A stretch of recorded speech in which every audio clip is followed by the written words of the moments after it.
Hello everyone, my name is Oliver Schwab, and in this presentation we will explore what it takes to massively accelerate the adoption of innovations. The faster this adoption occurs, the greater the chances are that the idea will move successfully from the moment it is born to the time it has reached enough users to be sustainably adopted. Using a simple Excel-based simulation and forecasting tool in combination with semi-structured interviews, we introduce an evidence-based high-level maturity model to help innovation stakeholders understand the key variables of massively accelerating innovation diffusion and subsequently how to influence these. Let us start with looking at who these different user groups are and the success rate of innovations. The diffusion of innovation from ideation to market saturation can be understood as new product introduction with a success rate of about 45% plus minus 35%. Simply put, innovations have a 50-50 chance of being successful. Successful in this respect means sustainable adoption by user groups. There are 5 basic adopter groups we need to understand. Innovators are eager users who enjoy experimentation and often collaborate with inventors. They represent about 2% of the total market share. Early adopter users are typically informal opinion leaders that act as influencers, sharing success stories of using the products. They are less interested in experimentation than innovators and are usually seeking improvements and efficiency. Engagement requires little effort since they are open to change. Early adopters represent about 14% of the total market share. Early majority adopters are true followers open to change through innovation but require a sense of assurance through earlier adopter user peers. Early majority adopters represent about 34% of the total market share. Late majority adopters are in general not particularly interested in change and usually only adopt innovations if there's a strong feeling that they must be part of mainstream changes. Late majority adopters represent also about 34% of the total market share. Laggard adopters require significant evidence of change benefits while then adopting these extremely cautiously. Laggard adopters represent about 16% of the total market share. It is only when we reach 84% adoption thereabouts that sustainable use of an innovation can be expected. This corresponds to the innovation being used by the late adopters. Let us now look at the journey of adoption from ideation to market saturation. Let us explore the journey of adoption from ideation to market saturation. Adoption is measured based on the relative number of adopters in the total user group and the time against the planned diffusion. In a typical situation, adoption will be planned in a relatively symmetrical curve manner. The total sum of adopters will be planned to add up to 100%. As we know, plans change. This is the average journey we see in our case studies, lasting over 3 times as long and at 100% of plan, very, very far away from the originally aspired full adoption. This real journey is a bumpy one, reaching first innovators, then early adopters, the early majority, and the late majority. Discussions and experience then show that it is typically at about 150% of plan that projects are abandoned, or rather declared as successfully closed. As we see from the chart, this reflects diffusing only to the innovators and early adopters, only about 16% of the total population, and far away from the needed 84% for market saturation and sustainable deployment, which we need to capture the intended value of the innovation. In order to analyze and compare the dynamics, a generic maturity model was created based on industry best practice and ongoing research.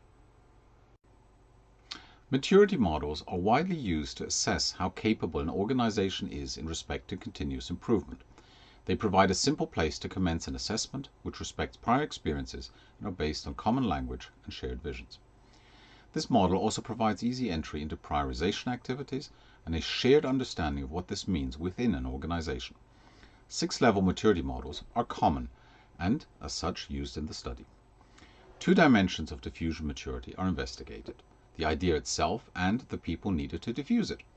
These 2 dimensions are then mapped into the model and recommendations provided on whether or not a diffusion effort is ready to launch. Let us now look at the context of innovation diffusion. In essence, it is a social system we examine with a technique that merges social, organizational, and value network analysis. This innovation web model provides a high-level overview of how innovations are known to diffuse successfully.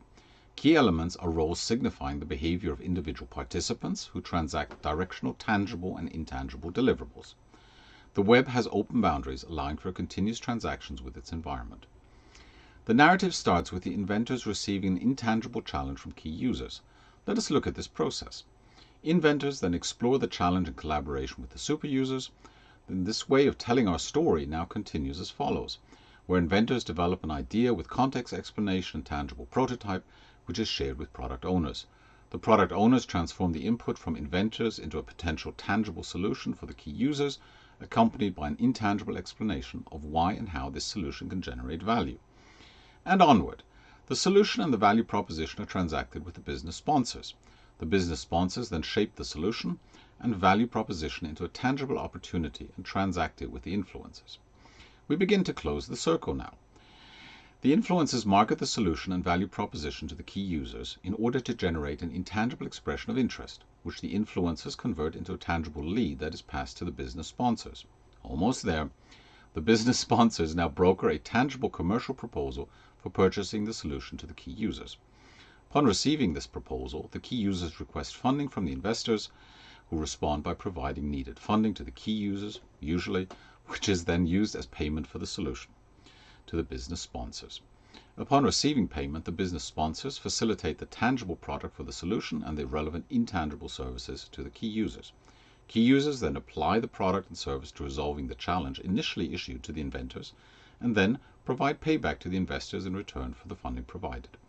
This whole story is continuously orchestrated by a dedicated individual. Performance of this web was assessed for the idea and for the participants of 14 case studies. Let us have a look at these. So, the questions we used related to the two dimensions, which are the innovative idea itself and the roles needed to diffuse these from ideation to market saturation. Scan through them if you like.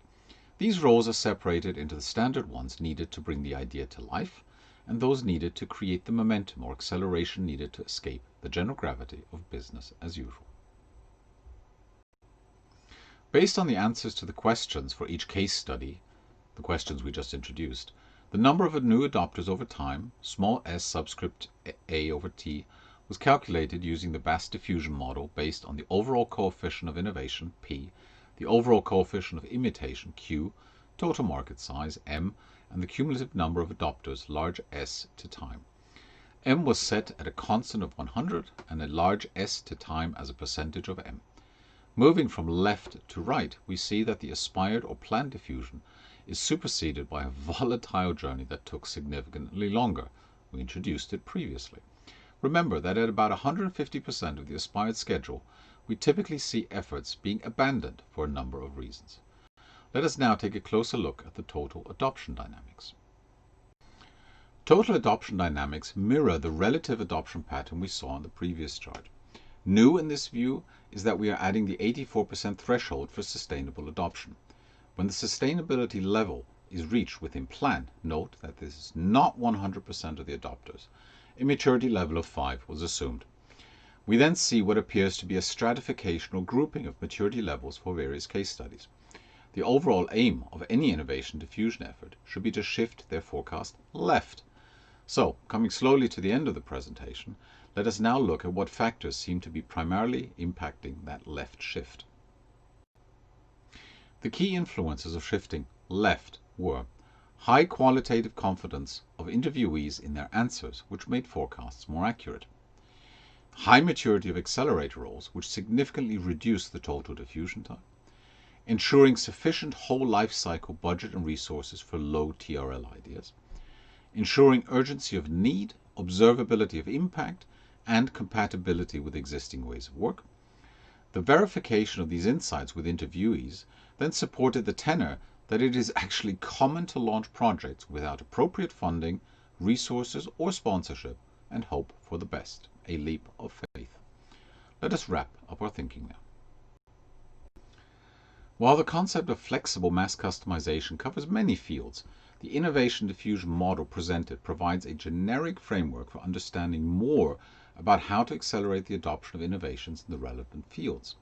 The innovative idea will generally diffuse in a linear manner from ideators, so key users and innovators, to designers, developers, makers of products, service providers for products, and repair and overhaul specialists for these products, before then moving outside to be adopted by users, such as innovative ones, the early majority, then the late majority, and before finally perhaps reaching the laggards and then obsolescence. The right-hand side of this life cycle requires investment, while the left-hand side generates income, and indeed only the late majority adopters in fact create profit. The faster we can move to the top left, the faster the investments will generate the aspired benefits and profits for the organizations. The model is applicable to all fields of relevance for flexible mass customization if you think about it. Connecting all these pieces can be likened to crafting the DNA of successful innovations and following that through to see the living systems-based view of whole life cycles as perhaps a natural phenomena very well leveraged through viral concepts. So, thank you very much for your attention. Do take a look out and read the paper, and actually try out the litmus test, which we use to create the case studies and drive the various analyses. Yes, questions please.